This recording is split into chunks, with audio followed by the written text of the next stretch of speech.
പുള്ളിക്കാരി ഇവിടെ നിൽക്കാൻ മാക്സിമം ശ്രമിക്കുന്നുണ്ട് എന്ന് വരുത്തി തീർക്കുന്നു. അങ്ങനെ എനിക്ക് പറയാമല്ലോ. പിന്നെ ഇവിടെ നിൽക്കാൻ പറ്റുന്നില്ല എന്ന് എന്തോ ബുദ്ധിമുട്ടുള്ള പോലെയൊക്കെ ഇങ്ങനെ ഇവിടെ ഉള്ളവരെ കാണിക്കുന്നു. ഷൈത്തയുടെ കൂടെ ഇരുന്ന് നോമിനേഷൻ ചർച്ച ചെയ്തുകൊണ്ടിരുന്ന സമയത്ത് രേണുസുതിയെ പറ്റി അനുമോള് ലൈവില് പറഞ്ഞൊരു കാര്യമാണ് ഇത്. പുള്ളിക്കാരി ഇവിടെ നിൽക്കാൻ മാക്സിമം ശ്രമിക്കുന്നുണ്ട് എന്ന് വരുത്തി തീർക്കുന്നു.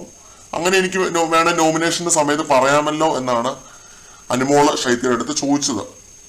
രേണു അവിടെ നിൽക്കാനായിട്ട് മാക്സിമം ശ്രമിക്കുന്നുണ്ട് എന്നൊരു നറേറ്റീവ് പുറത്തേക്ക് വിടാനാണ് ശ്രമിക്കുന്നത് എന്നാണ് അനുമോൾ ഉദ്ദേശിച്ചത് കേട്ടോ. അതിൽ വേറെ വ്യാഖ്യാനങ്ങളൊന്നും എനിക്ക് തോന്നുന്നില്ല ഉണ്ടെന്ന്. ഒരു നെഗറ്റീവ് പറയുമ്പോൾ അല്ലെങ്കിൽ നോമിനേഷൻ ഡിസ്കസ് ചെയ്യുമ്പോൾ ഒരു പോസിറ്റീവും കൂടെ പറയണമല്ലോ, അല്ലെ ആളുകൾ എന്തോർക്കും എന്നോർത്തിട്ടായിരിക്കണം. അനുമോൾ പറയുന്നുണ്ട്, ഒരു കാര്യം കണ്ടിട്ട് ഞാനും സരിക ചേച്ചി ശരിക്കും കരഞ്ഞു പോയി രേണു ചേച്ചിയുടെ.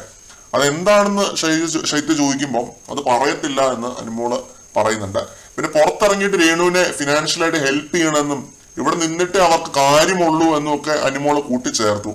നോമിനേഷൻസ് കുറച്ച് സമയത്തിനുള്ളിൽ തന്നെ ലൈവിൽ നടക്കും. ആ സമയത്ത് നമുക്ക് നോക്കാം അനുമോൾ എന്ത് റീസൺ ആണ് രേണുവിനെതിരെ പറയാൻ പോകുന്നത് എന്ന്. രേണുവിനെ നോമിനേറ്റ് ചെയ്യുമോ എന്നുള്ളത് കണ്ടറിയാം. കാരണം ഈ ഒരു ഡിസ്കഷൻ ഈ രീതിയിലോട്ടായിപ്പോയി, ഒരു സഹതാപം രീതിയിലോട്ടായിപ്പോയി. ഇത് അത് നോമിനേറ്റ് ചെയ്യണം എന്നൊക്കെ ഉള്ള ഒരു രീതിയിൽ ഡിസ്കസ് ചെയ്തിട്ട് പിന്നെ പുറത്തിറങ്ങിയിട്ട് സഹായിക്കണം എന്നൊക്കെയാണ് അനുമോള് പറഞ്ഞത്. കണ്ടറിയാം. കാരണം നോമിനേറ്റ് ചെയ്യാനുള്ള റീസൺ ആണ് ഇവർ ബേസിക്കലി ചർച്ച ചെയ്തുകൊണ്ടിരുന്നത്. കൂടുതൽ ലൈവ് അപ്ഡേറ്റുകളുമായിട്ട് നമുക്ക് വീണ്ടും കാണാം.